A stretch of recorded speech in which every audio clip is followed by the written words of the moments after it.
Assalamualaikum warahmatullahi wabarakatuh. Perkenalkan, nama saya Siti Asyrati Hulinggi dari kelas 10-11. Pada kesempatan kali ini, saya akan membuat video tentang tugas SKI yaitu Khulafaur Rasyidin dan strategi dakwahnya. Simak video penjelasannya sampai akhir ya.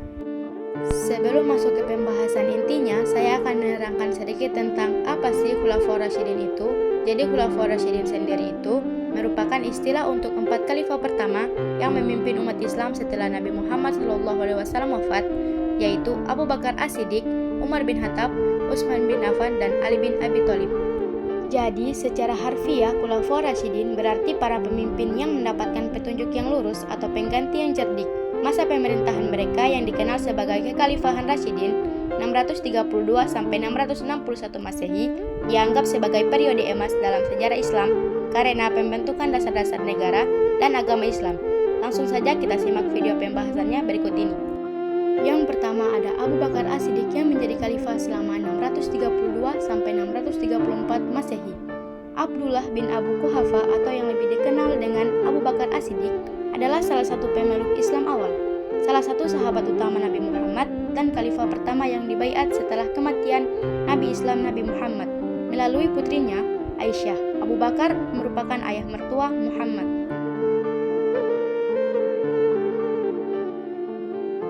Strategi dakwah Abu Bakar As-Siddiq. Strategi dakwah beliau meliputi dakwah bil lisan atau pidato, dakwah bil tadwin, mengumpulkan Al-Quran, dakwah bil yad, perang melawan kemurtadan dan ekspansi wilayah, dakwah bil hal, pembentukan lembaga pemerintah, dan dakwah bil uswah hasanah atau keteladanan. Ia berfokus pada ketegasan terhadap kaum yang enggan membayar zakat dan murtad, mengumpulkan Al-Quran untuk mencegah hilangnya ayat-ayat suci Al-Quran, memperluas wilayah Islam, serta memimpin dengan teladan, kesabaran, keadilan, dan kesederhanaan.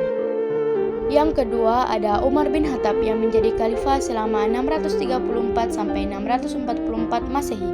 Umar bin Khattab adalah sahabat senior sekaligus mertua Nabi Islam Muhammad yang menjabat sebagai khalifah Rasyidin kedua, menggantikan Abu Bakar As-Siddiq dan memerintah sejak Agustus 634 hingga pembunuhannya pada tahun 644. Strategi dakwah Umar bin Khattab meliputi pembentukan sistem pemerintahan yang adil, ekspansi wilayah yang luas, pengembangan infrastruktur dan ekonomi, serta penerapan dakwah bilhal atau melalui tindakan nyata.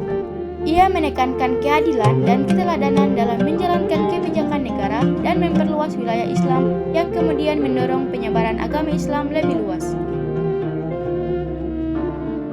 Ketiga ada Utsman bin Affan yang menjadi khalifah selama 644 sampai 656 Masehi. Dikenal sebagai sahabat Nabi Muhammad SAW yang sangat dermawan, rendah hati dan bijaksana. Beliau memerintah selama 12 tahun dari tahun 644 sampai 656 Masehi dan memiliki kontribusi besar dalam sejarah Islam. Beliau juga mendapatkan julukan Dzun Nuraini atau pemilik dua cahaya. Beliau menikahi dua putri Nabi Muhammad SAW secara bergantian, yakni Ruqayyah dan Ummu Kulsum. Strategi dakwah Utsman bin Affan berpusat pada konsolidasi internal melalui standarisasi Al-Quran atau Mushaf Utsmani, ekspansi wilayah Islam, pengembangan infrastruktur dakwah dan kedermawanan. Ia juga memajukan sistem peradilan dan angkatan laut untuk memperkuat daulah Islamiyah yang secara tidak langsung mendukung penyebaran ajaran Islam. Yang keempat atau yang terakhir ada Ali bin Abi Thalib yang menjadi khalifah selama 665 sampai 661 Masehi.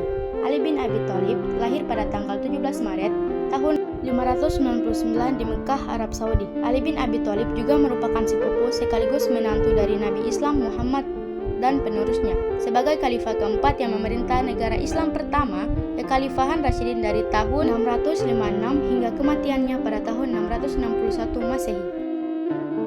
Strategi dakwah Ali bin Abi Thalib meliputi pendekatan dakwah bil al-hikmah dengan hikmah atau kebijaksanaan, dakwah bil al-mauizah al-hasanah atau nasihat yang baik, dan dakwah bil al-mujadalah berdialog dengan cara yang lebih baik, serta dakwah bil al-hal atau melalui perbuatan nyata.